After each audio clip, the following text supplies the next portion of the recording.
when we came to Parliament, Malulu was on Maendeleo Chama, and he was in another coalition.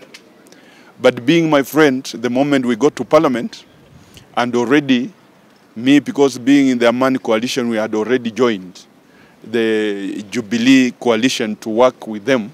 So I had to take him to the president, who was the deputy president then.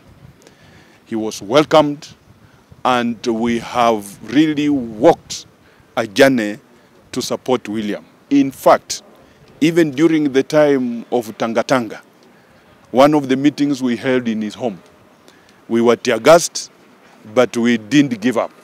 So Malulu has gone as a staunch supporter of the President William RUTO, and he had already said whatever happens, we will still support William until he gets his second term. For the estate, today is a sad day because we are mourning our colleague, and I personally, I joined Parliament with Malulu the same time in 2013. But again, I have a unique relationship with Malulu Injendi because we knew one another when we were boys. I and Malulu Injendi went to the same school at St. Peter's Mumias in Form 5 and Form 6, so we were classmates. And most importantly, again, actually I was the class prefect of Malulu in Form 5 and Form 6. And since then, we have been very good friends. When he went to Egerton, I came to Nairobi. Then after college, he went to teach at the Catholic University when I joined Coop Bank, and we were still friends. Even our ambitions to become MPs, we nurtured it together. We tried it in 2007, we didn't manage, and then God gave us some grace. In 2013, we came to Parliament. In December 26th last year, that is when Malulu had his last public rally in Malava, and I was present with him. Malulu was healthy. There was no sign of sickness.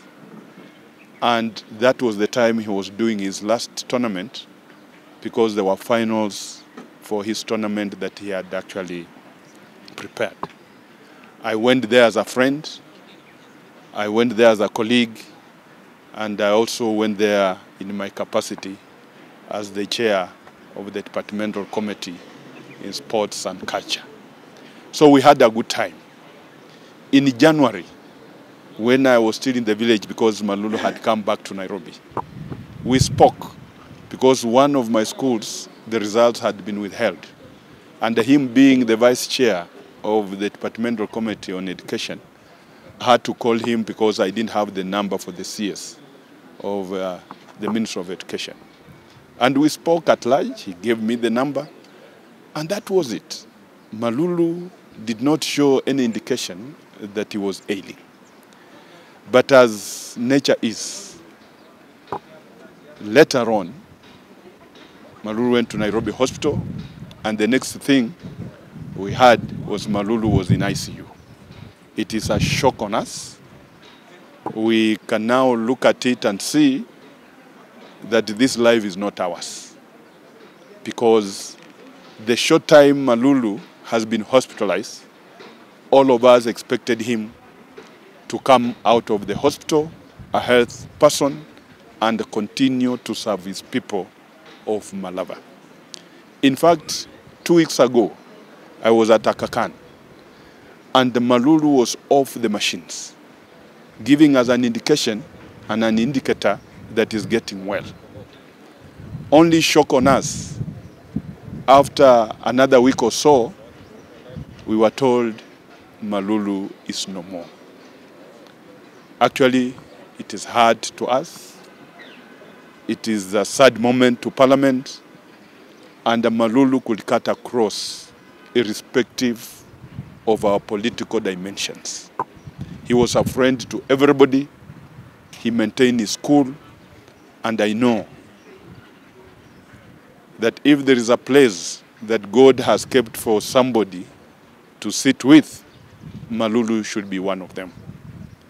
Actually, Malulu was a rosary person, and he didn't fear exposing it. In our circles, actually, he was a bishop, and all of us really appreciated him. So personally, as a friend, as a person I've grown up with, it is a big loss, but there is nothing much we can do other than to ask grace from God to give us strength so that as we prepare for his last send-off, God will see his family through, and we pray for his children, we pray for his wife, that they get strength to see that come forth, God willing, we give Malulu a very peaceful and a dignified send-off. I thank you. Perhaps how did he participate in President RUTO's development tour in Western? Oh yes, Malulu was one of Dr. William's lieutenants, and it was courtesy of me, because when we came to Parliament, Malulu was on Maendeleo Chama, and he was in another coalition. But being my friend, the moment we got to Parliament, and already me, because being in the Amani coalition, we had already joined the Jubilee coalition to work with them, so I had to take him to the president, who was the deputy president then. He was welcomed, and we have really walked a journey to support William. In fact, even during the time of Tangatanga, one of the meetings we held in his home, we were tear-gassed, but we didn't give up. So Malulu has gone as a staunch supporter of the President William Ruto, and he had already said whatever happens, we will still support William until he gets his second term. So that is how close we were with Malulu. Asante. Pado. Tumekuja hapa leo kwa mwenzetu Mheshimiwa Malulu Injendi, ambaye alikuwa ni mbunge wa Malaba, colleague in parliament. Alikuwa ni mtu ambaye anapenda watu.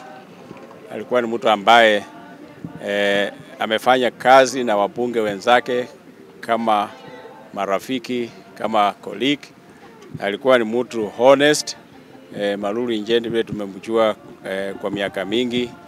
Tumeakamba ni speaker wetu Moses Wetangula wa National Assembly, pamoja na wabunge wengi. Tuko hapa wabunge, tumekuja zaidi ya 100, na tumekuwa hapa tangu jana kupika pole, kusimama na familia, na hii familia imepata shida nyingi kwa vile ndugu ya step brother ya Injendi tena alifariki jana, na kuna mwingine mkubwa wake alifariki juzi. So tunaombea hii familia, tumeahidi tutasimama na wao mpaka wakati tutasindikisha mwenzetu Mheshimiwa Injendi. Alikuwa ni mtu ambaye anaheshimu serikali, yeye kama mbunge, yeye kama mwanasiasa, na yote tunasema tumempoteza. Kusaliwa kwa binadamu inakuwa ni bahati tu, lakini vile tulisaliwa sote tutafariki, na ndio kusudi tunasema tusimame na familia.